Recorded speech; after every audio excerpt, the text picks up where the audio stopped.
Dear Alice Go o Go Huaping, mas marami pa kayong post sa Facebook kaysa pag-attend sa Senate hearing. Attendance before the Senate hearings is adherence to the rule of law. So, sadly for you, hindi katumbas ng attendance mo sa Senado ang mayat-maya mong pagsa-social media. Paano ka magkakaroon ng peace of mind? Kumusta po mga ka-viral? Welcome back ulit sa YouTube channel. Hindi pa rin mahagilap at matunto ng mga otoridad kung saan nagtatago si suspended Mayor Alice Go kasama ang kanyang mga kapatid, mga magulang at Pogo representative na si Dennis Cunanan na pinaghahanap pa rin ng Office of the Senate Sergeant at Arms o OSAA dahil sa mga kasong isinampa laban sa kanila kaugnay sa illegal na Pogo operation at sa mga controversial na bank accounts and properties ni Go na nagkakahalaga ng bilyon-bilyon. Pati ang mga taong bayan ay duda na nandito pa sa bansa si Alice Go dahil ilang buwan na itong hindi nakikita. Pati ang kanyang mga kapartido at kaibigan sa Bamban Tarlac ay wala na ring kontak sa kanya. Tuluyan na bang nakatakas si Alice Go o sadyang may mga malalaking personalidad ang tumulong na itago at itakas ang suspendidong alkalde? Hindi lingid sa kaalaman ng karamihan na sadyang makapangyarihan ang pera na kaya nitong ituwid ang baluktot at itama ang mali. Sa napakaraming mga impluensyadong opisyal ang sangkot at ang iba ay hindi pa pinangalanan dahil sa pagkasangkot sa iligal na Pogo ay maraming pangalan ang madudungisan. Kaya hindi imposible na gagawa sila ng paraan upang hindi mabulgar ang lihim na kanilang itinatago. At dahil sa mabagal na proseso ng investigasyon at maluwag na sistema ng pagbabantay sa kanya ay maaari na huli na ang lahat upang siya'y aristuhin. Ayon kay Senator Sherwin Gatchalian ay posibleng nakatakas si Go kung gagamitin ito ang kanyang Chinese passport sa immigration. Dahil ayon sa senador ay hindi imposible na marami itong hawak na passport. At dahil lookout order pa lamang iniutos sa Bureau of Immigration, ay pwede pa rin itong makatakas. Ang kanyang mga bank accounts na kamakailan lamang na frozen sa utos ng AMLAC ay maaari din na wala ng laman. Binanggit din ng kanyang abogado na si Attorney Stephen David na ang mga magulang ni Alice Go na sina Jan Zan Go at Wen Yilin ay nasa bansang China na. Kung ganoon, ay paano pa sila madadakip? Ngayong araw lamang ay muli na namang nag-post sa kanyang social media account ang suspendidong mayor na si Alice Go at kinwestiyon niya ang mga banat sa kanya ni na Senator Sherwin Gatchalian at Risa Hontiveros. Hamon ni Go na kung may hawak silang mga ebidensya ay handa umano siyang harapin sa proper forum at patas na paglilitis. Ayaw di umano niyang gamitin ang kanyang pangalan na palakasin ang kanilang ambisyon sa politika. Giniit din niya na maraming problema sa bansa ang dapat pagtuunan ng pansin imbes na patuloy siyang pagbantaan, iparesto at paratangan ng kung ano-anong mga isyo kaugnay sa Pogo. Tanong ng alkalde, ako ba ang pinakamalaking problema ng bansa na dapat pagtuunan ng atensyon? Samantala, marinding itinanggi ni Alice Go na may kinalaman siya sa umano'y pagbabanta. Sana natatanggap ni Senator Sherwin Gatchalian, humingi din siya ng sorry sa publiko sa hindi niya pagdalo sa kanyang hearing dahil priority di umano niya ang kanyang kalusugan at peace of mind. Otoridad. Pero yung Alice in Wonderland, yung sungaling na si Alice in Wonderland, nawawala. Nako, mabuti pa, kumustahin nga natin ang mga update na yan. Mula dito kay Senator Sherwin Gatchalian. Magandang umaga po, Senator Sherwin. Good morning, George. Magandang umaga sa ating mga tagapakinig. Salamat po sa magpapaunlak, Senator. Nagpadala po ng isinilbi po mga warrant of arrest ng inyo pong Senado, Senator Sherwin. Wala naman po, hindi naman po nakita yung mga main anchor nung mga pangyayari diyan sa Pogo at sa Bamban, Senator. Well, George, obviously na nagtatago sila itong mga taong to dahil buong bayan, buong bansa alam na merong arrest order na para sa kanila. Particularly si Go Huaping aka Alice Go at ang kanyang mga kapatid. Pero hanggat ngayon hindi sila mahanap sa mga registered addresses nila. Kausap ko kahapon yung aming security office. At na-serve naman yung mga arrest order kaso lang nga walang mga tao doon sa mga lugar nila. Senator, marami po ang nagsasabi, naglalabas na ng haka-haka ngayon na wala na raw sa bansa, posibleng wala na raw sa bansa at nag-backdoor exit itong sina Gu Huaping? Hindi sila makakadaan ng ating mga airports dahil mayroon ng hold departure order. Dahil nga dito sa arrest order, pinalitan yung status ng kanilang Bureau of Immigration status. At kaya ngayon, hindi sila makakaalis ng ating mga paliparan dahil nga meron ng hold departure order. Ngayon, yun sa backdoor, wala po akong impormasyon na ganyan. Mhm. Pati po pala yung mga kapatid, nagsasabi mga kapatid nitong si Alice, Senator Sherwin, nakasama sa mga pagpaparesto. Bukod po sa sinasabing pag-aabuso nila sa late registration scheme, ano po kaya ang mabigat nilang kasalanan? Bakit sila kinakailangan pa aresto?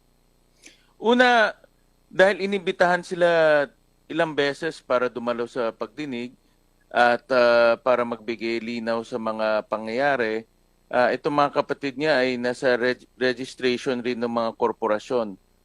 Particularly si Sheila Guo, ang pangalan niya ay nasa ilan sa mga Guo-related family businesses. At isa sa mga gusto natin malaman ay yung mga relasyon at itong mga transaksyon nila. Lalo na lumabas na yung AMLAC report kung saan nagsasabi nga may money laundering involved, no, dito sa Pogo. Kaya inibitahan natin sila pero binaliwala nila yung imbitasyon. At pag binabaliwala po yung imbitasyon ng Senado, wala pong ibang paraan ng Senado kung hindi mag-issue ng arrest order. Mhm. Pero yun nga po, bagamat sinasabing member sila ng mga illegal corporation na ito, meron na rin po bang direktang makakapagpatunay na sila talagang hands-on din sa mga operasyon ng mga illegal pogo na ito, Senator? Yan ang aming gustong malaman dahil nga may pagdinig at Yes. dahil hindi nga sila pumupunta, hindi rin namin malaman kung ano ba yung kanilang partisipasyon. Yung mga ganitong pagdinig, ang importante ho dito ay marinig yung iyong panig at binibigyan ng pagkakataon yung mga resource person para magbigay ng kanilang nalalaman. Yan po ang talagang objective nitong pagdinig. Mabigyan ka ng pagkakataon na sabihin mo kung ano yung nalalaman mo at kung wala naman, masabi mo rin. Senator, may nakarating na rin ba sa inyo na itong pamilya daw nila Guo talagang mukhang ang kanilang tatay na isa sa mga malaking political figure sa Fujian daw, Politburo, nag-ooperate na para sila protektahan dito? May mga nakikita ko sa internet na ganyan, pero hindi ko ma-verify pa kung totoo yun o hindi. No? May mga ganyan na lumalabas sa internet. Kaso lang hindi natin malaman kung totoo yun o hindi. No? Dahil una-una na sa ibang bansa itong mga magulang ni Guo Huaping at hindi namin malaman kung sila po ay talagang ano po yung kanilang katayuan doon po sa China. Ito daw pong Dennis Cunanan na involved na rin dito sa isang mga dating scam na yata ito. Mukhang aatin din daw po sa hearing, Senator. Tama, dami siyang, kung malalaman natin, itong si Dennis Cunanan, hindi ito first time na nasangkot sa mga kontrobersiya. Talagang marami rin siyang mga kontrobersiya na yung pangalan niya lumalabas. Isa na nga dito yung PDAF scam, kung matatandaan natin. At hindi ko rin maintindihan dito sa taong to bakit hindi pa siya pumunta. 2 beses siyang inimbitahan. Kung wala siyang nalalaman, di sabihin niya wala siyang nalalaman. Pero 2 beses niyang inisnab ang Senado. At hindi naman pwedeng ganun dahil nga hindi magiging kumpleto yung aming pagdinig kung hindi pupunta yung mga resource persons. Kumusta po ba ang kalagayan din ng isang accountant ni Nancy Gamo? Accountant ito, malamang marami siya nalalaman talaga patungkol sa mga kaperahan nitong si Alice. Correct. Tama. At sinabi niya naman sa mga interview isa yata sa inyong himpilan na interview siya. Opo, dito Kaya rin. nga sinasabi namin hindi siya makapunta sa hearing pero nagpapa-interview siya sa maraming radyo. At kaya napilitan ng Senado mag-issue ng arrest warrant. Pero so far okay naman siya at meron naman tayong full-time na doktor na nakatutok sa kanyang kalagayan. Mhm. Kasama po ba na isinomon, kasama na po ba nitong si Nancy yung mga dokumento na pwede niyang ipakita sa inyo? No, kasama na ho yan. At Mhm. kaya nga ang payo namin sa kanya, magsabi lang ng totoo kung ano nalalaman niya. Dahil gusto rin natin malaman ang katotohanan. Ayun, yung pang isang ano doon, tsaka ang vital din doon kung sino ba talaga mga nakikinabang ngayon dito sa mga sinasabing yaman nitong si Guo. Oo, tama ho 'yan. At kaya nga tuloy-tuloy pa itong aming investigasyon dahil una yung AMLAC case kakalabas lang at yan ay medyo makapal no yung kanilang i-final at hinihimay pa namin isa-isa itong AMLAC report. Yun hong mga abogado, yung law firm, definitely may imbitahan din po. Parang lumalabas po kasi na parang itinatago daw nila itong si Go Waping. Hindi ko lang alam kung ano ang papel na ginagampanan ng kanyang abogado dito sa paghahanap kay Go Huaping pero bilang abogado at bilang taga patupad ng batas, magandang payuhan niya yung kliyente niya na Tama, mag-surrender na lang voluntarily. No? tama. Dahil ito namang arrest order ay parte ng ating proseso, parte ng kapangyarihan ng Senado at mas maganda imbes na magtago ay mag-surrender na lang para harapin itong mga katanungan. Yung Mhm. pag ganitong pagtatago, isa lang ang ibig sabihin, guilty ka eh. Tama. Wala ka naman Mm. tinatago, pwede ka naman humarap. No? Tsaka hindi pa naman to korte na hahatulan ka. Mm. Ito ay para lang sagutin mo at bigyan ka ng pagkakataon na sagutin yung mga katanungan.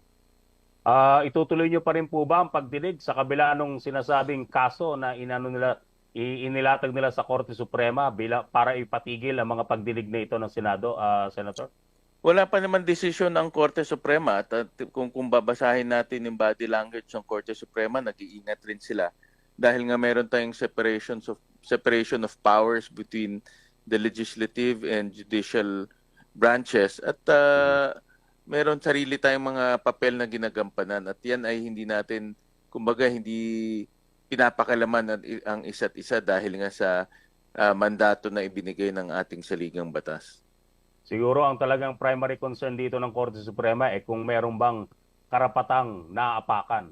Sa inyo Correct. po ba, Correct. may karapatan po ba kayo naapakan sa base sa inyong pagtingin? Di ho ba? Wala naman.